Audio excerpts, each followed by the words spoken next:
Sans surprise, Vladimir Poutine a été triomphalement réélu dimanche pour un 4e mandat à la tête de la Russie, avec près de 75% des voix selon des résultats partiels. C'est 12 points de plus qu'en 2012. Seul bémol dans cette victoire, le taux de participation ne dépasserait pas les 64%, c'est moins qu'en 2012 et bien loin des 70% visés par le Kremlin. Notre correspondante à Moscou lui a demandé ce qu'il comptait faire après l'empoisonnement de l'ancien espion russe au Royaume-Uni.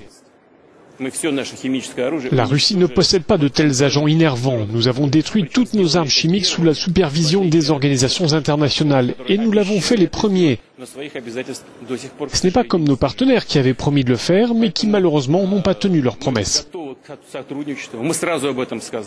Donc nous sommes prêts à coopérer, nous sommes prêts à prendre part aux enquêtes nécessaires. Mais pour cela, il faut que l'autre partie en exprime le désir. Or, nous ne le voyons pas pour l'instant. Mais nous ne retirons pas notre offre. Des efforts conjoints sont possibles. Je pense que toute personne sensée comprendrait que ce serait du grand n'importe quoi pour la Russie de s'embarquer dans une telle escapade à la veille de l'élection présidentielle et de la Coupe du Monde de football. C'est absurde. Vladimir Poutine a par ailleurs jugé ridicule l'idée qu'il puisse être de nouveau candidat en 2030 en raison de son âge. Il a également confirmé qu'il nommerait son prochain Premier ministre après sa cérémonie d'investiture.